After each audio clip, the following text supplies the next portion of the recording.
whispering things, giving me awake at night, as if the stars are calling me and wanting to tell me a story.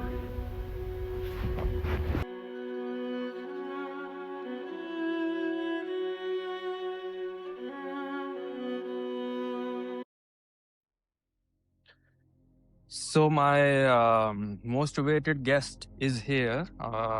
His name is Aditya Satsangi, and he's coined a philosophical term that he called as Sattology. And he recently became one of the best sellers on Amazon. And also his book has got some congressional approval to be in the libraries. And these are just some of the things. And he's very well known and not somebody who needs an introduction from me. So I'll go ahead and give you a very warm welcome, sir. Namaskar for joining this casual talk. I've been following your work, and I had some spiritual curiosities, and I thought it'll be my pleasure if you are available to give me some of your valuable time, and I can learn something, and maybe our viewers can learn something. And without any further delay, I would give you an opportunity to greet the audience, and if you want to tell something about yourself. Professor, thank you for inviting me to your show, and my namaskar to you and your audience, and I'm very grateful that you invited me. My work, you mentioned the word Sattology. Let me tell you that there was no antonym of the word mythology in English language. And the word, if you look at the etymologically, the word mythology is made up of two words. One is myth, which is in Sanskrit is a root word for lie or fake or imagination. It's a Sanskrit root word. So, and logos is a Greek or Latin origin word which means a study or science. So mythology literally means a study of fake, lie or imagination. And Sattology, which is a true antonym of that word, we should use Sattology for Vedic writings, Puranic writings, and also the ancient teachings from Bhagavad Gita and other scriptures, very ancient, beyond this time, to Sattology, not mythology, because the Western authors purposely call everything Eastern as mythology because they can't understand it. But what I have done is I have used science, their science, Western science, to prove whatever is written geographically. My focus is on geography. And when I prove it geography, then nobody can deny it, because geography, you can feel it, you can see it. And that's what I've done. So Sattology literally means science of truth, and mythology literally means science of fake, lie or imagination, or study of fake, lie or imagination. So that's my biggest contribution to this world. And then I published 17 books now, 14 in English language, and 1 in Spanish and 2 in Hindi. So that's what I've done so far. And new one is coming out. And I'm very glad that people like you are interested in such topics. And through you, many other people will be interested. Because when you have knowledge, you begin to respect. So the most, you can say the most hurt communities of the world are colonized countries. You see the entire South America is colonized.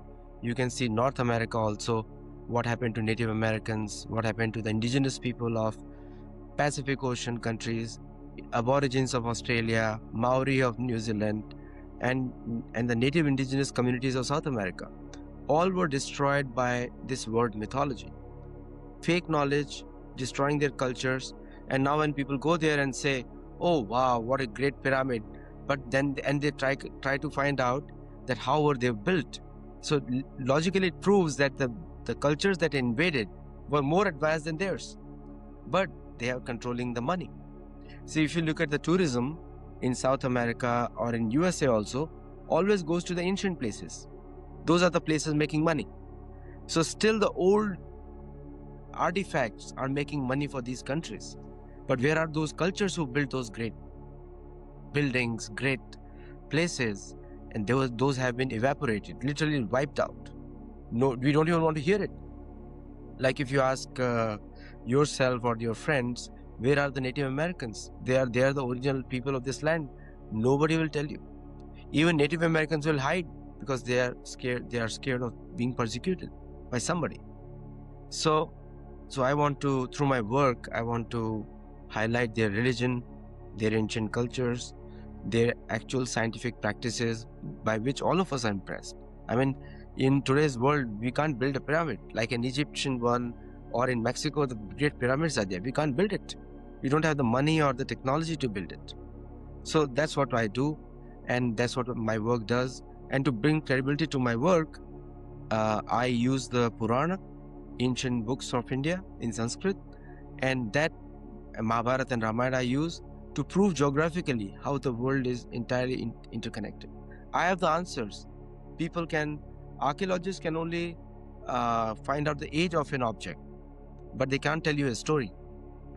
I can use their knowledge for finding the age, and plus use a story to tell you how real they were. And that's why my books are getting popular day by day. Mm-hmm. That was super elaborate and super easy to understand for me personally, your work. And I see you were touching on some of the things about the native cultures, but you were not just limiting yourself to Asia or Europe. You're also talking about the Native Americans that we see, that we hear about, or we come across the tribal nations in United States of America also, or even in Canada. So your work is really getting global, and I think the recommended book that you'd shared with me, God and Glory, and it seems like you were touching on some of the things which is there in your that book. So that is an interesting read for the viewers, and I will post a link to that in the description.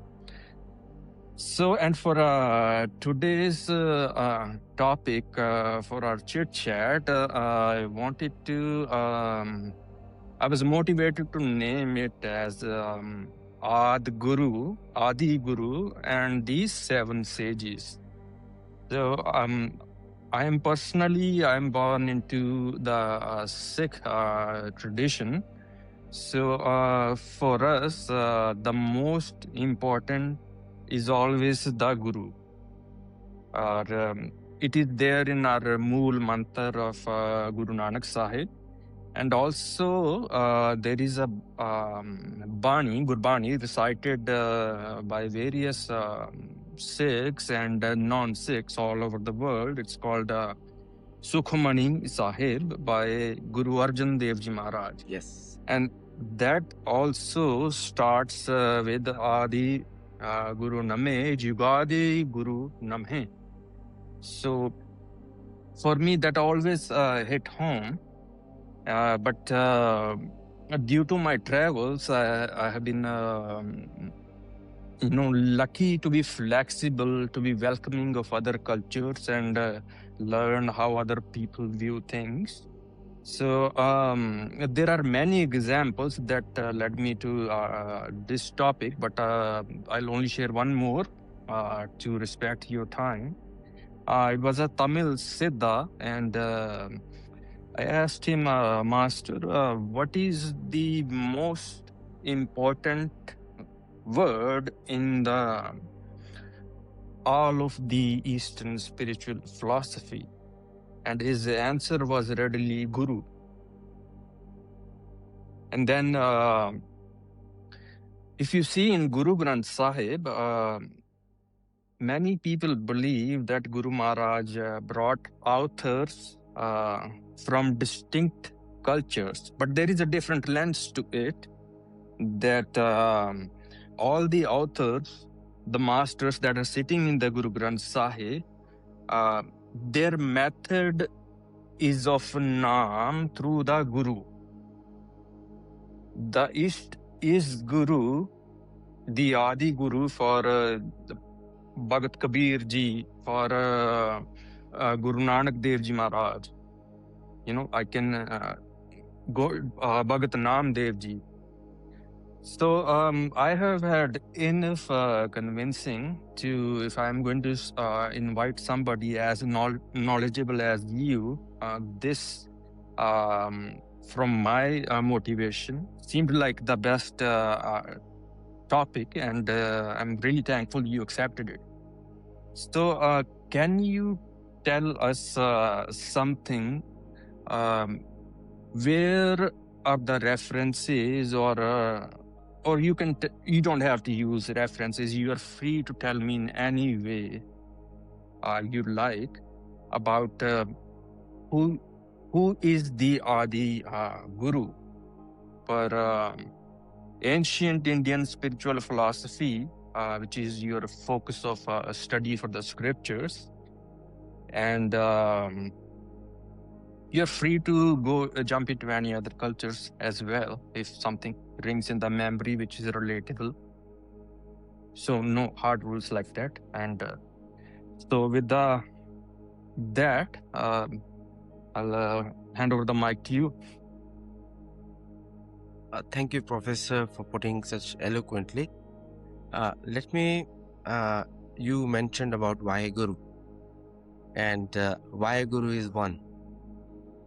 Everybody's Vaheguru is one, So Guru is there is a shloka in Bhagavad Gita, Tad Vidhi Pranipatena Pariprashena Sevaya Updekshani Tadgyanam Jnaninas Tattva Darshana. So there is only one Guru, original Guru. So in Veda, that person is known as Vishnu. Everybody's Guru, because we are all children of one person. And I won't. I always speak with references. I don't speak without references. Being an author, I have to quote where I'm quoting from. Okay, so this is mentioned in Bhagavad Gita, mentioned in Ramayana, mentioned in Mahabharata, mentioned in Puran, that all Guru represent this person, and he is the Vaheguru for us. I won't say for people who believe whatever they want to believe, but since you asked me a referenceable talk, I give you the reference which is there. So when somebody calls Vaheguru, for me is the same person, Vishnu. If somebody says Guru, so like you correctly said, the best knowledge comes down or is given based on the qualification of a person. So, and like you also mentioned, Naam. Naam is the ornament of a human being. Everybody should take Naam. A human being's ornament is taking the names of Bhagwan, whosoever you consider supreme, and God, you should take. This is the common culture across entire world. And you correctly mentioned my focus is global, not just Eastern. So I talk about all lands of the planet, all the 7 continents. So you mentioned the word Ādi. For me, Ādi means that one supreme person. And by the way, my initiated name is also like that, Ādi.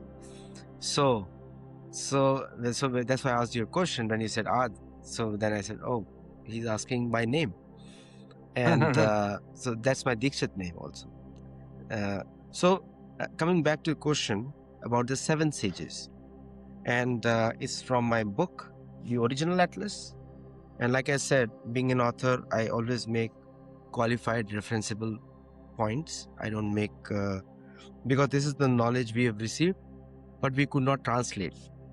And the Western universities, mostly in US and other countries in Europe, they mistranslated our books. This is your books also, my books also, our common traditions. So I brought the right tradition in the purest way, what is there. So Naam Japna is a common thing across all the ancient cultures. all. I have studied Aborigines. I am the ambassador of Apache Nation also. So I've studied in the US, all the ancient cultures. My new book is coming out, Magical Atlas. You can check it out there. With all their names, who is their supreme? That's what I've done. And Mexican culture, or these are all the new countries created from one common land. You know? If you look at USA, the most sacred place of North America is Yucatan. Yucatan is the most sacred place of North America because there are a lot of pyramids within USA also. A lot of pyramids. They're hidden. And Cahokia is one of them in Illinois. And I'm going to disclose more of them all over the USA. They're spread around. You'll find a very geographical similarity that they are all in straight line from Yucatan. So if you run a longitude parallel straight line from Yucatan, you'll reach at least 6 pyramids, large, across from Mississippi and all the way to Canada. But those places were never excavated. But one good thing the US government has done and Canadian government has done is that they have made national parks around it. So those all places are protected. So there is second sacred place goes from Pátzcuaro in Michoacán all the way up towards Grand Canyon and all the way up. So Grand Canyon has a lot of secrets. I mean, you know that 90% of Grand Canyon is not visible to us. So, but if you go to all those places, and I'll stick to your topic, that's why I'm coming there.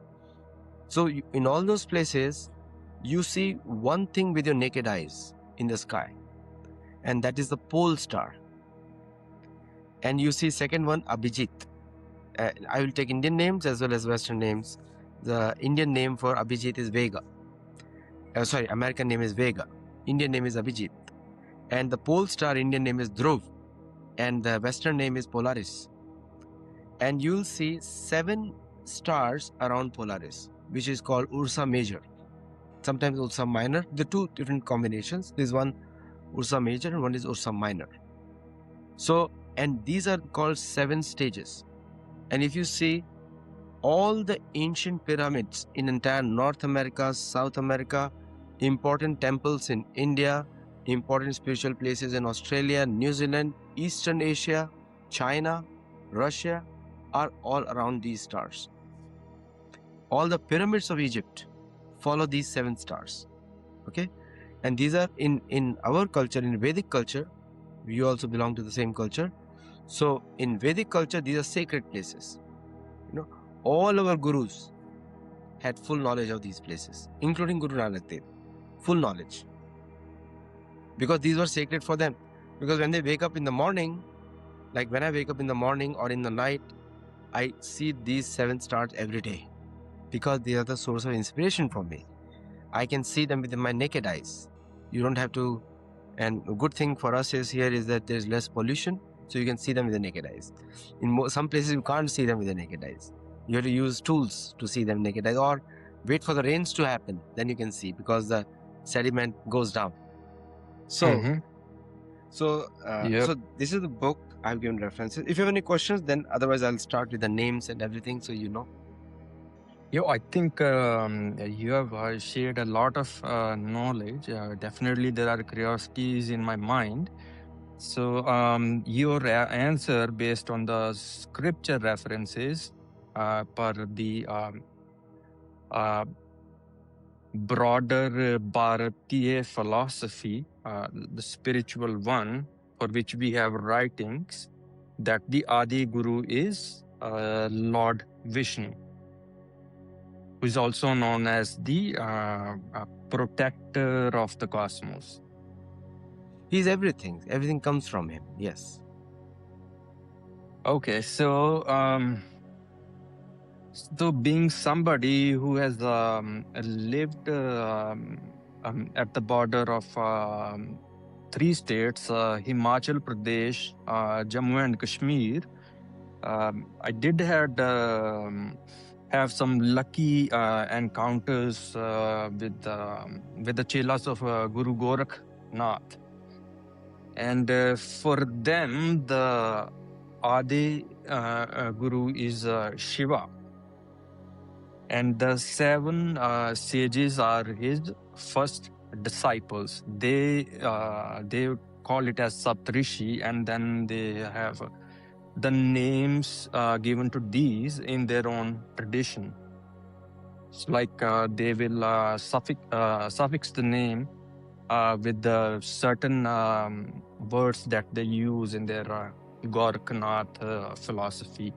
So my counter question, based on the available information, will be that how did you reconcile that?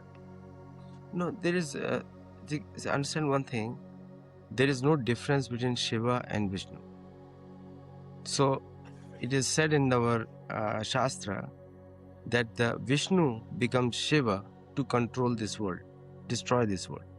So there is no difference of opinion there. Because when you say Guru of all the Guru is Shiva, but the Ishwar of all Ishwar is Vishnu. So there is no difference. Because, see, understand one thing, when you teach and live like your Guru, then you are also representing your Guru. You are, as for a new person, you are a Guru, because you are living as per your Guru. So this is how the traditions go. Traditions don't change with one person's whimsical mindset. So if you follow your Guru, then you are as good as a Guru too, because you are following him. This is how the traditions go. So everybody, including me and other people personally, we don't go to original person Vishnu directly. We go through Shiva. So Shiva is, for us, is everything. So there is no dichotomy, there is no differences, nothing. It reconciles everything perfectly well. Now when you come to Saptarishi, Saptarishi is a very technical matter. These are individual people. See, this entire cosmos, or the word Brahmand we call it in Sanskrit, is very diverse and very big, huge. It has huge timelines, which modern people don't even understand. So, because they get surprised by a pyramid, and you know there are many temples older than pyramids in India, in Southeast Asia, including some other places, parts of the world, including in South America. Like I was in a place called Caral in Peru, and that is a 200,000 years old place. 200,000 years old. Okay, and it is still there. So when we look at the big cosmos and the big time scale, then nothing surprises us. That's why in our culture and civilization, we have our own method of looking at things, different from the West. And that's why when we speak, we don't speak in like a new findings all the time. For us, it's nothing surprises us. So when I talk about Saptarishi, the 7 great sages, I have the names of them. Like, who are these 7 great sages? And how they are changing in every Manvantara. So when you look about the lifetime of Brahma, like Brahma is a person who comes from the navel of Vishnu. And from Brahma comes Shiva. That's mentioned in the Purana. And then Shiva, because his son, so Vishnu comes through Brahma, but he's same person as Shiva. And sometimes the Brahma is also directly representing Vishnu, because he's the one who came from the navel of Vishnu. So when you look at these big timelines, you see the Western science is about hypothesis and proving the hypothesis wrong. And it looks at a very certain time scale. Like, they don't want anything to go beyond 5,000 years, because the carbon dating doesn't prove it. So, but in our viewpoint of view, many of our temples are older than 10,000 years, which is written over there. You can do carbon dating, you can do many things, you can use MRI scanning, you can do lidars nowadays, and you can really find out that most of these temples are older than 10,000 years, scientifically, with the modern scientific tools. See, carbon dating has a limit, and now that limit has been established that you cannot go beyond 7,000 years or 8,000 years. You cannot go, because the limit is there in the scientific method. But what about the written records? There are many things, written records. When did the deluge happen? All these things we have documented, well-documented proofs we have. And so my method of research is reverse. I pick up the Puranic writings, ancient Sanskrit writings, and I test the Western hypothesis against it. I said, if they have written it this way, and I'm only focusing on the geography, I'm not focusing on the people's version of mindset and what they think and what they are saying. I'm saying that I'm going to go by the most available scientific research, and I'm going to test that, whether it is right or wrong. And believe me, you'll be very happy to learn that I have been proved right so far in every single case. So that's how I bring to the light that yes, this is this much old. Like I was the first one to give a story on Candela Paracas in Peru. And I said that this is mentioned in Ramayana. And it's exactly as per Ramayana. So this builds credibility. Like you mentioned about the 7 great sages. And I mentioned to you that in our Purana and Veda it is written that the Vishnu in this our world resides on Dhruva. Dhruva means Polaris. It resides. And the 7 great stars are the 7 great rishis revolving from east to west around the Polaris. So we look from down up, then we see east to west. The 7 sages are rotating around it. And from Dhruva down to Khantegri. Khantegri is a mountain in Central Asia, in Kyrgyzstan. Khantegri. Yeah, the surname Khan comes from there, Khantegri. In Mongolian, Khan means a shepherd. Like a leader of a shepherd is called Khan. Khan in the actual Mongolian language is called Khan. But the British mispronounce everything. Like for so many years, they are not able to pronounce my name. I've been living in this country for 30 years. And they can't pronounce my name also. They say Aditya. I say, just stop it. Call me Joe or Adi. So, but they mispronounce Khan as Khan. So that's how it became the surname. So it's called Khantegri, is a mountain in the Central Asia. So that line of Dhruva, Polaris, meets over there, and you'll find all the stars rotating around it, including sun, moon, and other planets. This is our version of cosmology. And you can see it with your naked eyes. You see the sun moving, you see the moon moving, you see the other places moving, but we are stationary. So this is our version. And let me give you the names, because so according to our calculations, and that's why I mentioned before that our calculations are big, because our ancestors, yours and mine, collectively, anyone who is living in India and other places around it, our ancestors are common, all of us. So our ancestors documented that in a day of Brahma, just the day, not the night, just the day is 4.32 billion years. That's his day, which is divided into 14 Manvantara. Now, each Manvantara is around 306.72 million years. Okay? So like this, 14 Manvantara, and each Manvantara is 306.72 million years, and the story revolves around each Manvantara. So every Manvantara has a deluge or destruction after every Manvantara.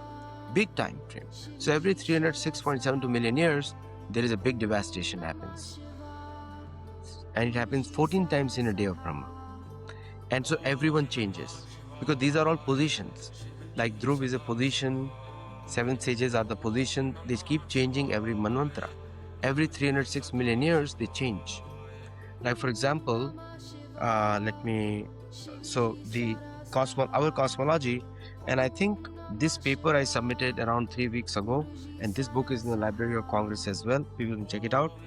So it is said that our calculations are in terms of yojana. So the Dhruva or Polaris represents Guru, Supreme Guru. You call it Vaheguru, we call it Vaheguru, or we call Vishnu, same person. We're talking about the same person. Because he is the Guru of all the Guru. So you call it Vaheguru, the original person. I call it Vaheguru also, because we are from Maharashtra, we call both names. And Krishna or Vishnu, same person we call it. So the way the cosmology is taught in the Galileo taught us the heliocentric model. And actually Aryabhatta also mentioned heliocentric model before him. But there are some misunderstandings about the Aryabhatta model. But you know that model came from India. Aryabhatta is the one who introduced it. But our Purana have a different story. Purana say that above the sun by 100,000 yojana is Nakshatra Mandal. Okay? And towards the north is Buddha. And Shukra is same distance from Buddha. And Shukra is Mangal. After that is Mangal. And then you have Jupiter, which is Brahaspati. And then you have Shani. And then you have Saptarishi Mandal. Okay, so very high up. And then after that, the topmost is Dhruva or Polaris, which you can see from your naked eyes. And this is the wheel of, like the Jyotiṣa in India, Jyotiṣa also maintains this one. Because Jyotiṣa, the assumption is that the earth is stationary in the Jyotiṣa. When you do astrology or you Jyotish, you calculate your stars and your birth and all those things, assumption is sun is moving, moon is moving, nakshatra is moving, not the bhumi. You assume bhumi to be stationary. And then you assume that all of the stars are moving. You say, oh, the sun has moved into Revati nakshatra, and this is Jambraspati has moved into this nakshatra. Now the Mangal is happening to this nakshatra. You say that all the time. You and we all share that. So that is the way Jyotish is done. So same thing I have captured. Now each Manvantara, I know these are the new topics for most of the people, each Manvantara has 71 cycles of 4 yuga. Satyuga, Treta Yuga, Dwapar Yuga and Kali Yuga. Everybody maintains that. Every culture maintains that. I have shared so many images from Greece, from Turkey, from South America, from India, from Southeast Asia, from Russia. I have collected all those images. I keep sharing them to everybody. So, and I'm picking up those images and saying everyone is talking the same thing. Like there was a artifact found in Austria. The circulars, they are mentioning the same thing. The same star, Dhruva, they are mentioning. And the 7 sages around it. Okay? So everybody, all the ancient cultures talk the same language. It's the modern time in last 300 years is the differences have come in. Before that, I say, before the European Enlightenment period, everybody was enlightened. After the European Enlightenment period, there is more division.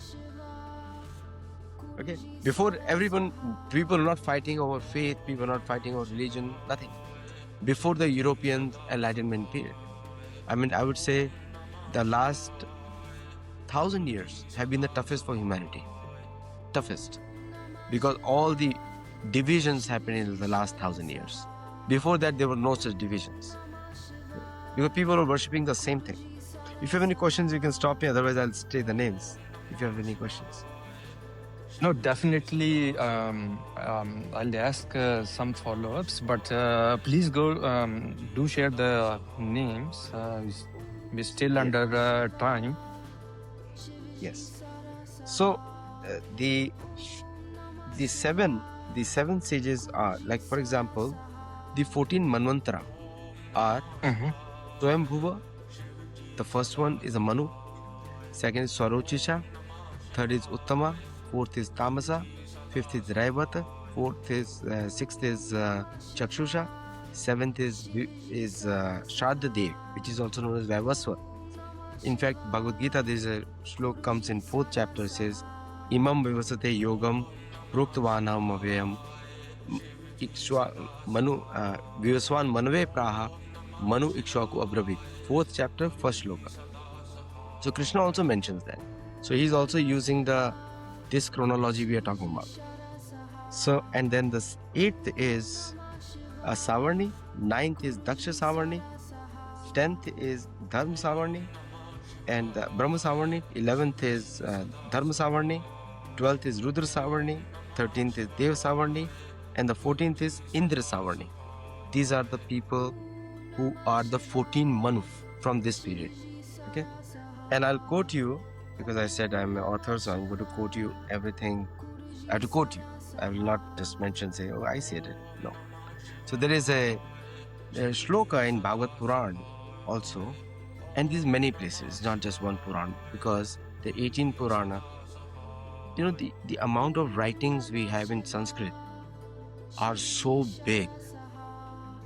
People cannot even understand. And I had the good fortune of reading all of them. Okay, so the Western world, there was a very famous saying, William Wordsworth. He said, "Oh, one word of English literature is equal to everything in Sanskrit ever written." And I say, half or 1/3 of the letter of Sanskrit is equivalent to anything the English can ever write. I say the reverse. Because we have so much writing they can't even count. Just if you go to Banaras Hindu University, and Russians are accepting it, Moscow University accepts it, Cairo University accepts it. There are many other universities now in the West, they're teaching Sanskrit now because so much. But the colonization period was such that they wanted to impose English language on all of us. And we are speaking in English because we're in the US, so we're speaking in English. But it was so much enormous writings. So there is a shloka comes in, Kashyapo Atri Vashishta, Vishwamitro Atha Gautama, Jamadagnit Bharadwaja, Iti Saptarishaya Smrita. Now you can understand many words. So Kashyap, Atri, Vashishta, Vishwamitra, Gautama, Jamadagni, and Bharadwaj. These are the 7 sages. Original 7 sages. Saptarishi. They are worshipped in all cultures. Different names. Like in Marathi we call Seb.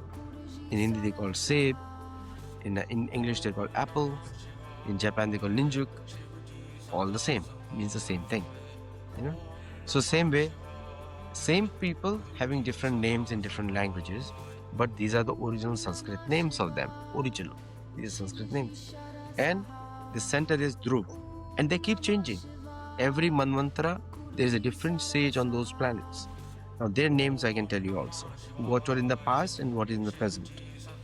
So in the first Manvantara, their name was Kavi and Vibhu. In the second was Uttama, Prama.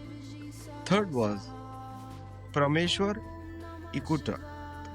And like this, all the. So in the 6th one, it was Chakshusha Manvantara. Their name was Havishyaman, Virak.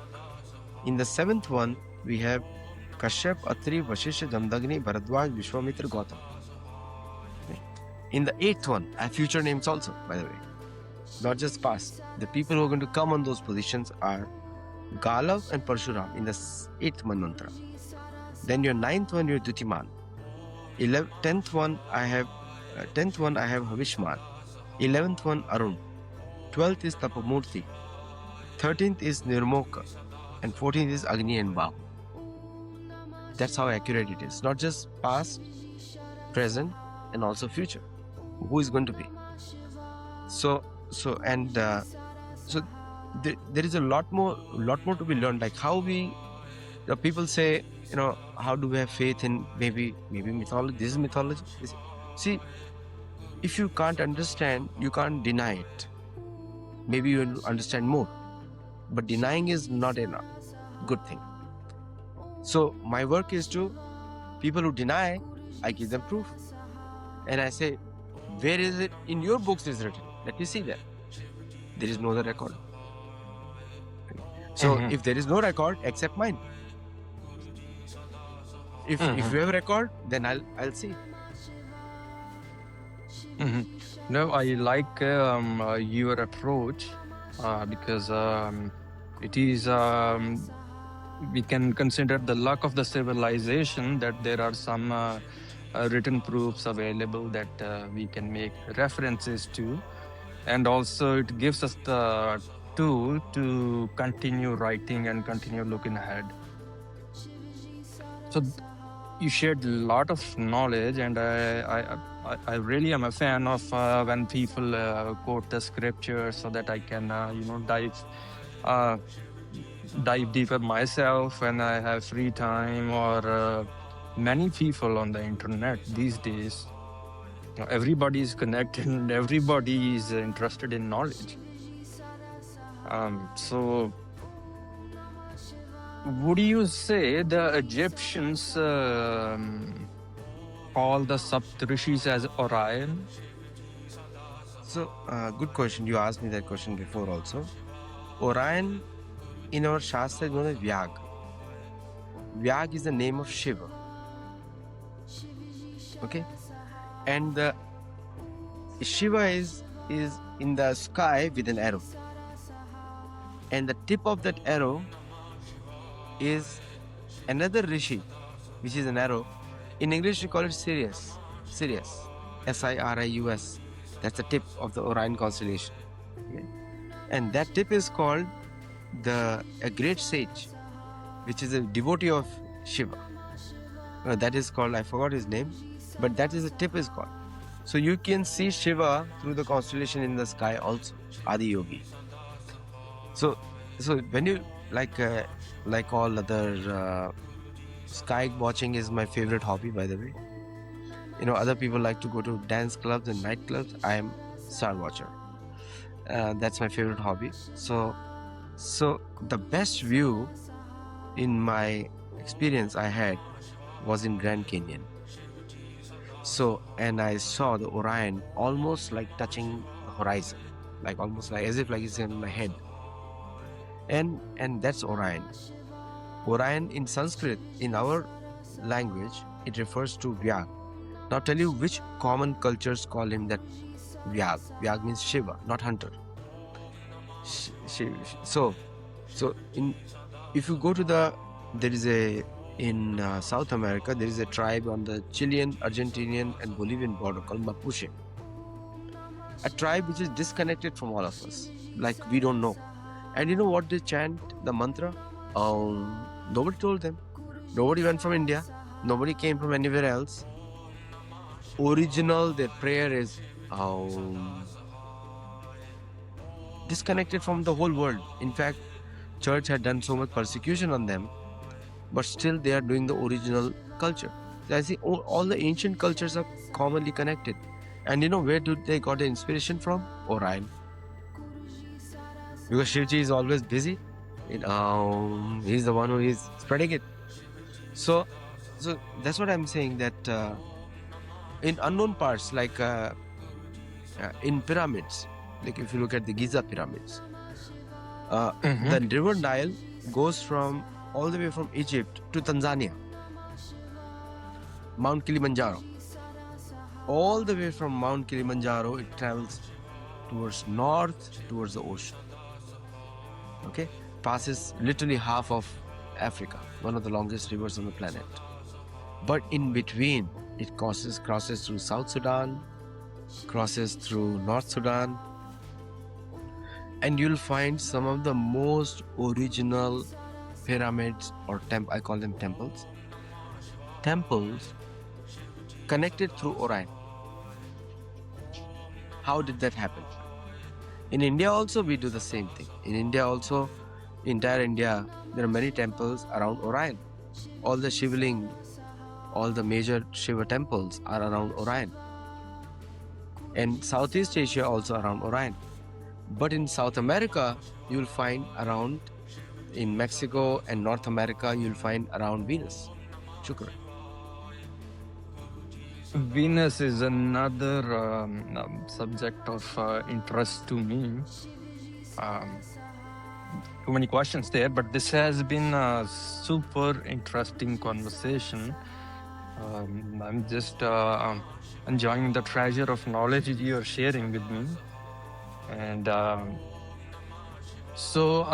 the pyramids are connected to Orion in a way that their entrance faces east to west, or like how do they bind to those to that constellation? How is that temple bound to that constellation?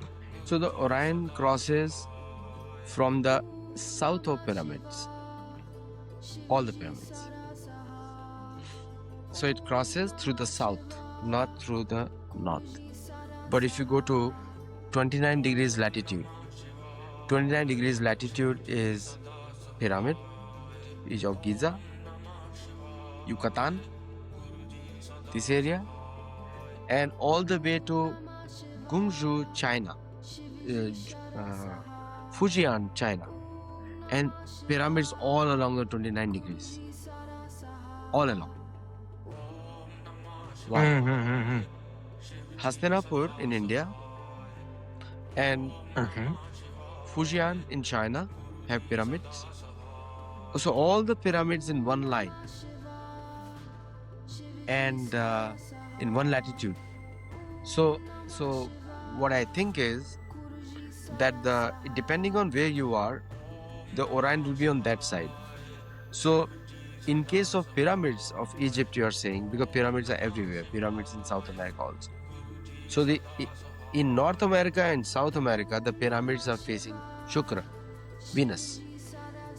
In Africa, the pyramids are facing Orion. And also, the main deity of African pyramids is Sun. Okay, the dimensions are as per Vastu Kala. So the northeast is facing, northeast is in the right direction. Northeast is the entrance, all the places. Southwest is the deity. Like if you go look at the pyramid of Giza, which has the lion head and a lion's body and a human head. Same pyramid is in Balochistan also. Same pyramid is in India also, similar. Same pyramid in South America too, ek balan. Okay. This is something really interesting new information. I had known few of the ones you mentioned, and I use it in some of my philosophy videos, because I've always found the subject fascinating, especially I come from lineage of professors where physics was studied a lot. So constellations are always my favorite topic in physics was mathematical physics. Oh, that's super interesting. So you have been a student of physics as well? Yeah, I'm an engineer by training, yes. Oh, that's well, yeah, that's I couldn't have guessed that. Indians and engineers in the we see a lot of us following that trade here, especially in the current times. But for now, AI is coming in, at a huge scale. It's just the tip. It's starting, and then lot of new occupations I see maybe coming for us humans here. So that is one interesting topic. But coming back to this, since we only have about just a super short time remaining from the time you allotted to me, I was going to end with the Sattology, the term that you coined. It is I've been talking to you, but the way you explained it today on this call, I've understood it more. So mythology was always the term I heard for all the stories related to the Indian spiritual philosophy.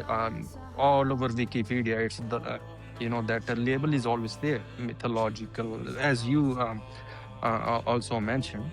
So, but when you add the term Sat, that we are dealing with the philosophy which has been true for us, and there are proofs of it being truth now, and I'm due using to the mathematical physics to prove all these things.